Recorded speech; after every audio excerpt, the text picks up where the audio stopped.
Hey y'all! Welcome back to my channel. My name is Julia and today we're going to be listing my top 10 lowest rated books of 2019. So, without further ado, let's just get to it. The first book I have on this list is Blood Moon Rising by Frankie Rose. It's just Reylo fanfiction that's not called Reylo fanfiction. It's published Reylo fanfiction that's set in a world that's obviously not Star Wars. And I didn't really like this book. I read this book after watching Jenny Nicholson's rant review of it for like 2 hours. And so I went into this book and I was like, damn, this really is just Reylo fanfiction, but it's like not good Reylo fanfiction. It's like Jas Baylor, the Kylo Ren equivalent, is too annoying alpha male for me. He's just not the type of love interest I'd like to read about. He's not the sort of Kylo Ren iteration that I like in my Kylo Ren fanfiction. And so it's just really annoying, and I don't know, I didn't like the pacing. I thought there's too many smut scenes. I didn't believe in the romance. I thought it was annoying. I didn't understand anything about this book. But you know what, like, it was entertaining, at least. So there's that. Second on my list is Bloodleaf by Crystal Smith. Now, if I recall correctly, this book is about a princess who lives in a kingdom, and she has to go on the run for some reason. I think it's because she has magical powers, and this kingdom doesn't like witches. So she goes on the run and she goes to another kingdom and she has to, I don't even remember, man. She has to like help stop an evil ritual from taking place that will destroy that other kingdom. And you can tell by my inability to remember the plot of the story that I really just did not care about this book at all. It's a very generic story. The main character is a runaway princess in a kingdom where people don't understand her. And the prince is a generic prince character, and the plot is generic, stop the evil bad thing from happening. And I just did not care one whit about this book. God, it was so boring and bland. That is why it's on my list right now. Like, in a world where there's so much better YA fantasy, why would I like waste my time on this series? I don't know, man. And there's a sequel coming out, so like, why? At least the next book has a really nice cover. But for sure, I am not going to read the sequel to this book. I don't have enough time to be reading books I'm not going to enjoy. So next we have A Violet Fire by Kelsey Quick. So this book is about a post-apocalyptic world where vampires have taken over society, and humans are essentially treated like cattle, and they are raised in like settlements, and they are eventually sold off to be feeders for their vampire overlords. So of course, the main character is a special chosen one, okay, who has the ability to see a mysterious violet fire, okay, and of course it's like some sort of magical origin. She's a chosen one, stuff like that. But she also develops a romance with a sympathetic, kind vampire overlord character. But honestly, the characters in this story are very bland. Like, there's some interesting themes about how women play the system in order to survive that I found were very interesting, but they're not built upon very well. And overall, like, the romance didn't work for me. It was too fast, it was too insta-love, and for a case of enemies to lovers, you really have to draw that out and make it a proper slow burn for me to even believe anything that's going on. I'm not excited for any book that could follow with it. It's a very generic setup. Chosen one girl who's held in captivity by a sympathetic vampire overlord. Of course, her childhood best friend's involved with the rebellion, and he saves her, and then she joins the rebellion. It's just like, oh my god, how many times have I seen this plot done? Yeah, just not interested in this book or this series moving forward. The fourth book on this list is The Girl King by Mimi Yu. I was very excited about this book because it's an Asian fantasy novel written by an Asian author. But essentially, it's about two sisters who are princesses of a kingdom. So the older sister is set to inherit the kingdom, but you know, something goes wrong, her father is murdered, and everyone pins the murder on her. So she's on the run, and she's trying to rally up support for her claim to the throne. Meanwhile, the younger sister has magical powers, but she's also like very shy and reserved, and she essentially becomes a puppet to her mother, the Dowager Queen at this point, who is organizing her powerful allies in order to make sure that she can stay on the throne. And there's magical stuff going on. There's shapeshifters, there's people hidden in a magical kingdom somewhere. But this story was just not very interesting. Like, characters, very bland. I felt like the archetype of the older sister who's trying to take back her kingdom has been done before, and she was very annoyingly arrogant at times, and I'm just like, oh, my sympathy points don't exist. And none of the characters were particularly interesting, and I kept like taking breaks while reading because I was just not interested to see what happens in this story. The next book is coming out this year, but I'm just not excited to see like what's next. Now, next on this list is Five Dark Fates by Kendara Blake. This is the last book in her Three Dark Crowns series, and this book was just a total disaster. Everything that happened was just messy, chaotic, nonsensical. The story is about three sisters who are born on a magical island, and when they grow of age, they have to kill each other, and the last one standing becomes the queen of the island. Now, it sounds all fun and interesting, right? They all have special powers, and there's a lot of like plot twists that happen, but by this last book, you realize that there's so many plot twists that are just thrown in there to add drama to the point where you don't really care anymore because you just know that everything's gonna hit the fan, right? There's too many characters for you to keep track of. There's too much nonsense going on for you to feel anything for these characters, and I don't know, just by this fourth book, I just lost steam in the series. Like, I was like, why am I wasting my time at this point? So I was very disappointed in the ending. I felt like, especially my favorite characters didn't make it, and that really frustrated me. But it would have been fine if they had died well, but they didn't. And I think overall this story ending was just so unsatisfying. I just felt so bored and like tired by the time I finished it. Oh, it's just a shame because I really did enjoy the first two books a lot. So, number 6 on this list is The Most Dangerous Dream by Kelsey Brickle. This is a Phantom of the Opera published fanfiction, which I knew the moment I read it that I was like, oh my god, I read this fanfiction on fanfiction.net back in the day, okay? And then she published this? Damn. So, something I noticed growing up is that my stomach for Phantom of the Opera fics has changed, okay? Like, in this book, Eric is very, like, the reader I am now at 21 is very different from the reader I was at 15, okay? Like, a lot of this book was so much dubious consent. I was just so uncomfortable most of the time as this 40-year-old man kept making romantic advances on a 16-year-old girl. There's so much dubious consent. I know I've said that already, but there's so much dubious consent.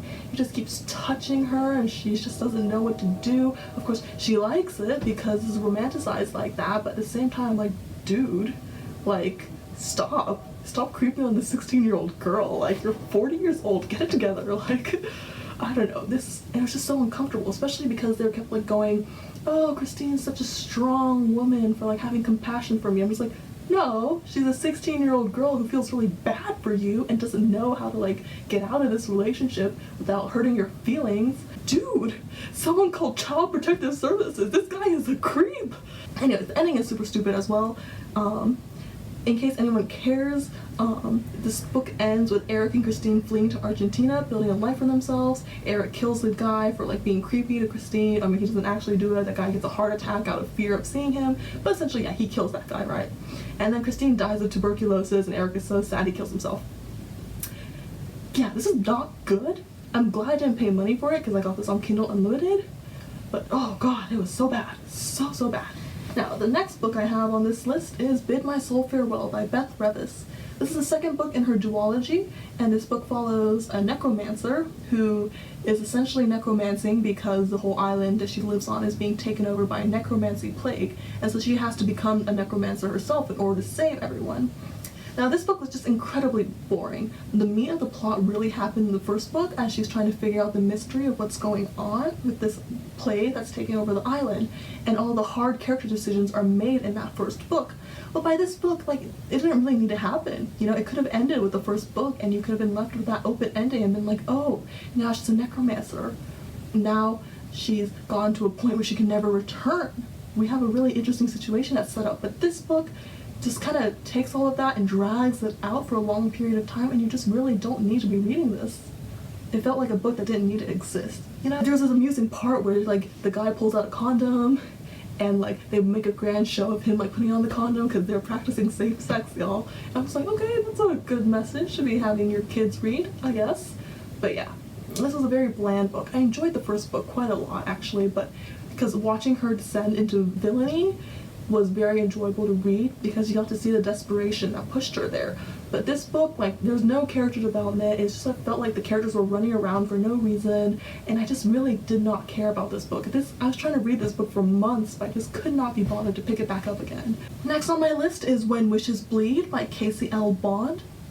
So this book follows a world where a bunch of witches live in a district, and they have different houses, and the main character is a daughter of fate. She has the power to see the future, to read people's destinies, and so one day the prince of the kingdom enlists her help and invites her to his castle as a potential bride in order for him to figure out like how to stop like the crown prince from being murdered. And of course she falls in love with him. This love is so insta-love. They fall in love like 30% of the way through, and the rest of the book is just her going, oh my god, we can't be together. This country will never let a witch be a queen. And he's like, no, but I love you. And then she's like, no, we can't. I have to save you though because I love you.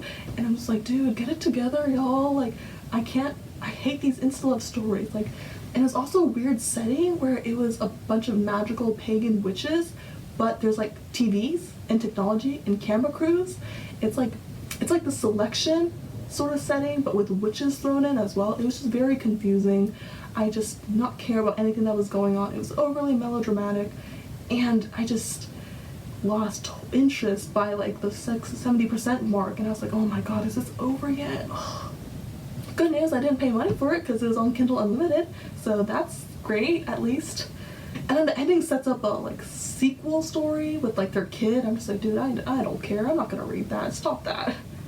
So next on our list, it might be a bit of a controversial one. It's Again But Better by Christine Riccio. I am a huge fan of Christine Riccio. She really got me into booktube back when I was still in high school, right? And I just really empathized with her. I loved her sense of humor. Her content was very enjoyable to me. And so when she came out with a book, I was really excited about it, right? But when I read this book, I just realized it's just really not for me. It's a rom-com story about a girl, a med student, who wants to like change her life around, so she goes to study abroad in London. And as you read this book, you're just like, oh my god, this is really just Christine's life story reworked around a fictional character.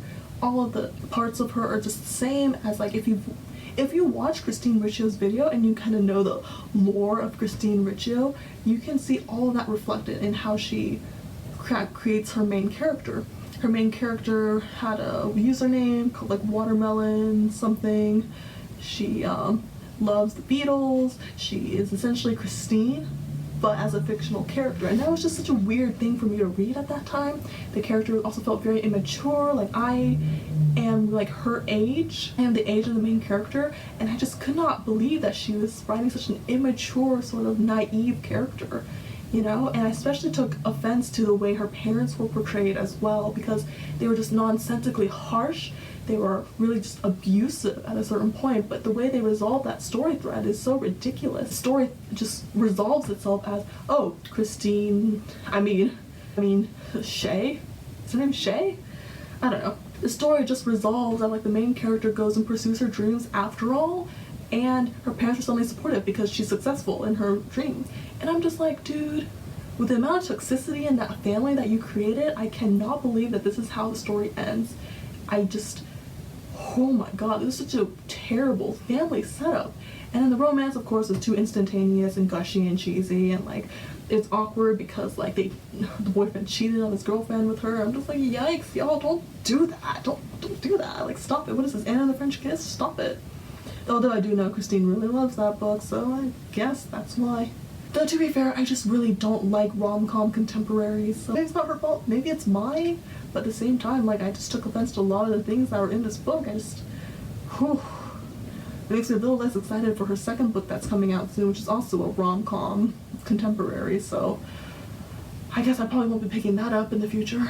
And the final thing on this list is the entire Fairy Tale Heat series by Lydia Foxglove. So every book in this series is a fairy tale retelling that's like just really smutty. Okay, that is essentially what this whole series is about. So the first book is like the Goblin Bride or something. Okay, so each of these stories follows like a fairy tale story. Like the first one is a Beauty and the Beast retelling that's really smutty, you know. Second book is a 12 Dancing Princesses retelling that's really smutty with Vine tentacle porn in there. And the third book, you know, I don't even remember. But essentially, this episode is smutty, kinky, and insta-love.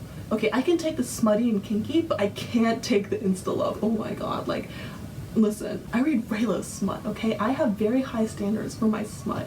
And I also have very high standards for my slow burns. And I can't take insta-love at all. No smut is deserved if there's insta-love.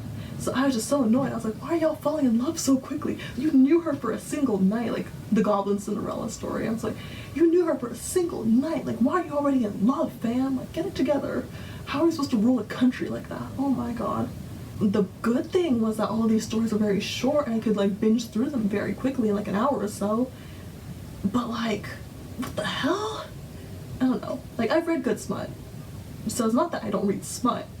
I just don't read bad smut like this. I have standards, please. And there's also like a spin-off trilogy called Queen of the Sun Palace, which is a Marie Antoinette retelling with like fairy princes and kinky sex, kinky BDSM sex, and tentacle porn, and threesomes, and I don't know, fam, it's just weird. It's, again, I do like smut, just good smut. I don't know. I've been spoiled by the Raylo fandom. So many good Raylo fan artists and fan fiction writers. Like, I don't know. I just can't stand this subpar smut anymore. I'm sorry. And so that is it for my list of top 10 least favorite books of 2019. Comment down below if you've read any of these. If you disagree with my opinions, let me know. And if you have your own like top 10 least favorite books, let me know that as well. Thank you all for watching my video, and I'll be back with another one soon. Bye!